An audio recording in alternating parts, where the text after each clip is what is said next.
I don't indulge in worship, but I do cheer for the Habs. That is where I find my faith. Faith in the character of a creative force that strives to win over the past and convince its ghosts that with their help, to drink from the cup is once more possible.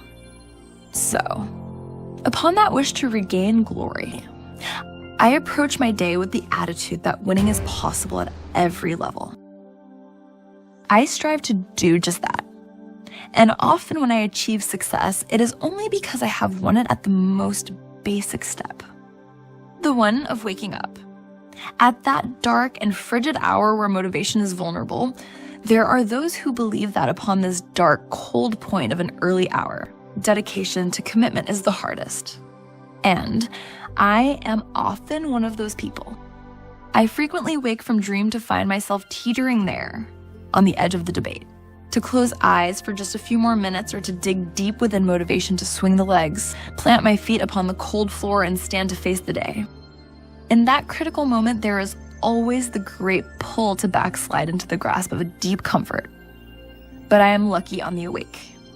Those inspired dreams colored in the blue, white, and red of the night before tell me what choices to be made. And I am able to rip curtains open and accept the dark gaze of winter by smiling purpose and attitude in the face of its blood-freezing advances. But back to the Canadiens. This year is the year.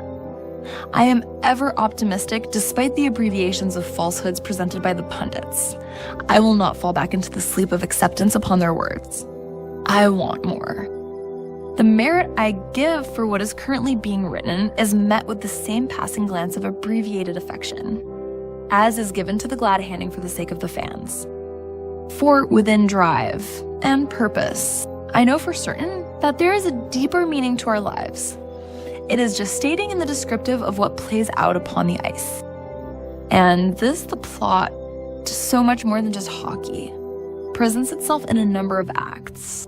We are just awaiting the players to skate through what is already scripted in the pages between glory and the vanity of our own failures.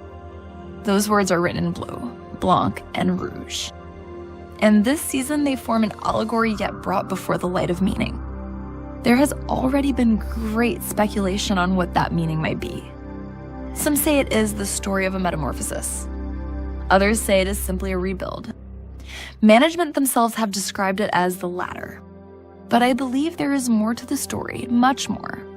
So, let's start beyond the speculation, in a place where honesty comforts the beast that lays burdened by the past. I am not talking player, personnel, or legacy contracts here. I am talking about an attitude abundant about the league.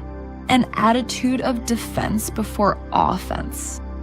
I do not like it. I think it is outdated and over-objectified as something that defines the character missing within the creativity of those who spend their time scoring goals. I would also say it is being misrepresented in the objectives of those whose very job it is to prevent what I am speaking of. And further, I would assert that there is something to be gained from acceptance of this paradox. The voice of the front office has spoken of winning through an identity that triggers my memory of a history built off the rush. We want to be a puck possession team, is the paraphrasing trickling down the tongues of suits towards the microphones of the Inquisitors.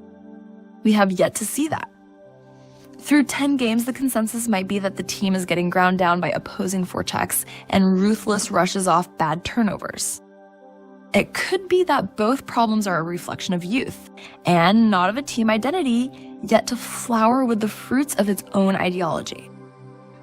The desires for success are perhaps premature, as the underlying philosophy has yet to dilate in the eyes of the youngsters. Knowledge and skill may have given them glitter for optimisms, but wisdom is yet to shine on the steel of their blades. But that is not to say there is nothing of brilliance, sparkling, if just for now in brief flashes, out there on the ice at the Bell Center. The goals are coming, and the call of Caulfield as he points to the rafters has not begged us for celebration. We have had purpose and many a chance to cheer his lasers. So, where do we go from here? We count our blessings and go back to our faith. At least I do.